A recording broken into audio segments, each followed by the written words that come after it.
রহমান রাজা, রকিবুল ইসলাম রিপন, সাইদুল ইসলাম লরেন রিপন, মঞ্জুর হোসেন ঈশা, বিল্লাল সুমন সহ আজকে যারা এই অনুষ্ঠানের আয়োজন করেছেন, অনেকের নামে বলতে হয়, আমি তাদেরকে ধন্যবাদ জানাচ্ছি।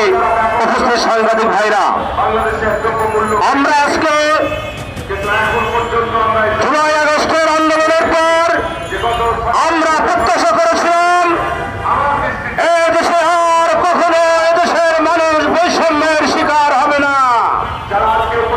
জুলাই আগস্টের আন্দোলনের পর আমরা প্রত্যাশা করেছিলাম বাংলাদেশ হবে একটি মানবিক দেশ।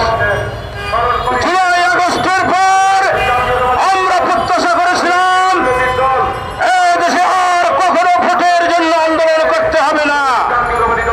আগস্টের আন্দোলনের পর আমরা প্রত্যাশা করেছিলাম এদেশে আর কখনো এই দেশের যারা মুক্ত করার জন্য রাজপথে জীবন দিয়েছে তাদের অধিকার আদায়ের জন্য আর কখনো রাজপথে আসতে হবে না।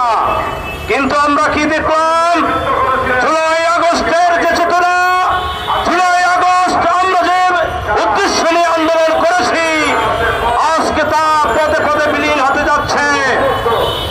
আজকে এখানে উপস্থিত হয়েছেন আহত এবং শহীদ পরিবারের সদস্যরা। আপনারা দেখলেন একটি শহীদ পরিবারের একজন আমাদের বোন, সে কিভাবে তার হৃদয়ের কথা, তার কষ্টের কথা আপনাদের সম্মুখে তুলে ধরলেন। আমরা এই কষ্টের কথা শুনতে চাই না। আমরা এই সরকারকে আহ্বান করছি অবিলম্বে এই শহীদ এবং আহত পরিবারের দাবি মেনে নেন।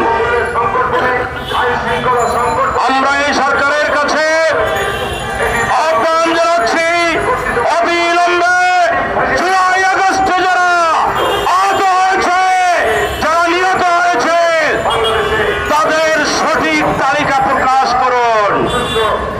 আমরা সরকারকে বলতে চাই অবিলম্বে এই জুলাই আগস্টে যারা শহীদ এবং আহত হয়েছে তাদেরকে পুনর্বাসনের ব্যবস্থা করুন, তাদের রাষ্ট্রীয় সম্মানের ব্যবস্থা করুন, তাদের সুচিকিৎসার ব্যবস্থা করুন।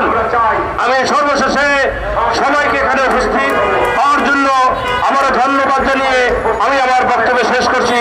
আসসালামু আলাইকুম।